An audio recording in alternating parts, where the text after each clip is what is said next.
Hey y'all, I'm back with another Scrivener tutorial. A few of you seem to enjoy the first one, so I thought I'd take it a step further and help you know how to use a little more of the gadgets on Scrivener. We talked last time about going ahead and just putting in as many chapters as you think you might need, no matter, if it's going to be 20 to 40, whatever the chapter might be. Go ahead and just put them in. Don't have to be titled or anything. You go up here, you hit your green button and add a folder, and you get another chapter. And just keep adding until you get as many as you want. Next, go to your first chapter and add a scene by going up here and adding new text. All right. Now I'm going to put that in the trash because I just keep one scene page because it works just like a Microsoft Word. As you can see, I have a blank page and I can write on. Now, when you first open, if your ruler doesn't show up like this, because I do like to have my ruler showing on my page, go up to Format and click on Ruler, and you can turn it on and off. And then you can add tabs by just right-clicking and adding a tab, just like in Microsoft Word. And here you can start writing. Now, if you want to know one of the great gadgets that Scrivener offers, it's called the Inspector. You'll look for a little blue circle with an eye in it.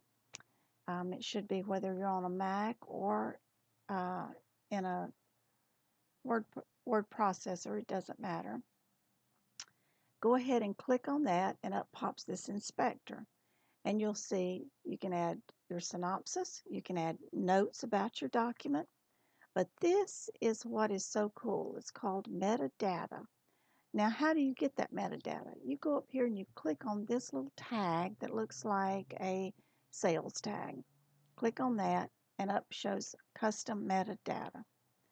Now, you need to define these fields, and I'm going to show you what's so great about them. For each scene, you can add these, or each chapter even.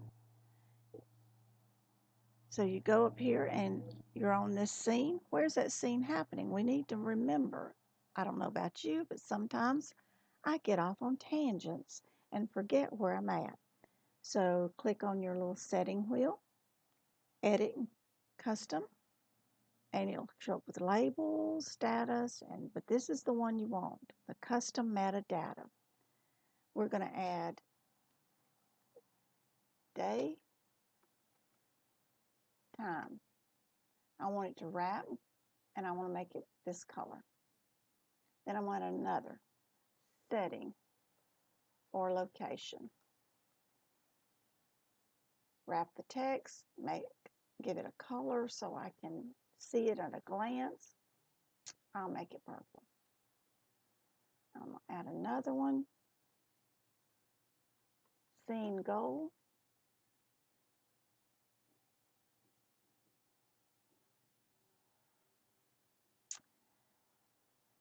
Let's see, we need another one. We need inciting incident. I want all of them to wrap the text. And I'm going to make this one, let's see, we'll make it red. And then I add another one, story goal. Now the reason I add a story goal is because a story goal helps me remember what I want the overall game end to be. Do I want the world to end in a fiery ball? Do I want the protagonist to find true love? So I'm going to put find true love. Now that will be throughout as I'm writing on each scene. Date and time, this is a biggie for me because I always sometimes get lost in when something is happening, and you want to make sure that it's all flowing, right? You don't want to be writing that something happened on Sunday evening. Well, if I can time. 8ish, and then later on say it was Sunday morning. So you want to be able to keep up where you're at. So let's say this setting is at an airport. And I can go up here and start writing. Left, let's see, arrived at DFW Airport. All right. Then I know where I'm at. I'll put in the scene goal, what I want to happen here, and then the inciting incident that hooks the reader. Sometimes there'll be more than one of those, but you know that. Now, one other quick tip about your scenes, your chapters, and your novels. If as you're writing, you want to see how something is flowing, you can go up here to manuscript, click on that manuscript, and it will all be in one place. And you can read it as if you're reading the entire book, chapter after chapter, page after page. And you can just go down through and just keep just like that.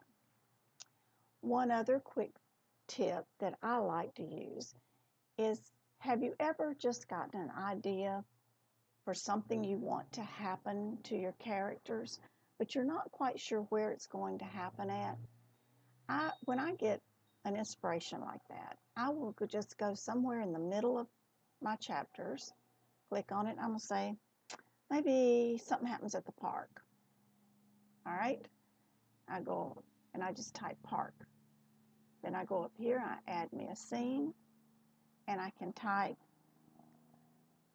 ran for life at Enfield Park.